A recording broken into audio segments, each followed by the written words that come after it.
My sister spread rumors that I was crazy to steal my inheritance, so I had her committed using her own lies as evidence. When our grandmother died and left me her entire estate, I knew there'd be trouble. Grandma Rose had always favored me. I was the one who visited every week, who listened to her stories, who helped her with groceries when arthritis made simple tasks impossible. My sister Vivian showed up maybe twice a year, usually when she needed money. The will was crystal clear. The house, the investments, everything, $2.3 million total, came to me.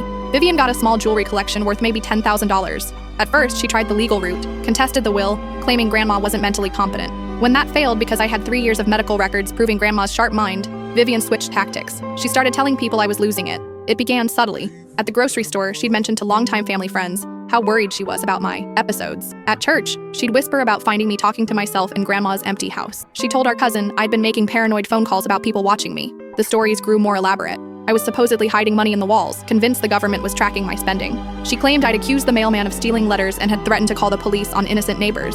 I'm really concerned about her mental state, she'd say with fake tears. The inheritance seems to have triggered something. Maybe the stress broke her. People started looking at me differently. Conversations would stop when I entered rooms. Old family friends began avoiding eye contact. Even my doctor seemed more cautious during appointments, asking probing questions about my mood and sleep patterns. The breaking point came when I overheard her on the phone with my uncle. She's completely delusional now, Vivian said. Yesterday, she told me Grandma's ghost was giving her investment advice. And last week, she called me at 3 a.m., rambling about hidden treasure in the attic. I think she needs professional help before she hurts herself or someone else. I recorded the entire conversation. That's when I realized what she was really doing. Vivian wasn't just trying to make me look crazy. She was building a case to have me declared mentally incompetent. If she could get me committed or assigned a guardian, she could challenge my control over the inheritance. But Vivian had made one crucial mistake. She'd been so convincing in her lies that people believed her completely. And if everyone thought I was dangerously unstable, well, those same stories could work in reverse. I started documenting everything. Every conversation where someone mentioned Vivian's concerns about me, every time she repeated her fabricated stories.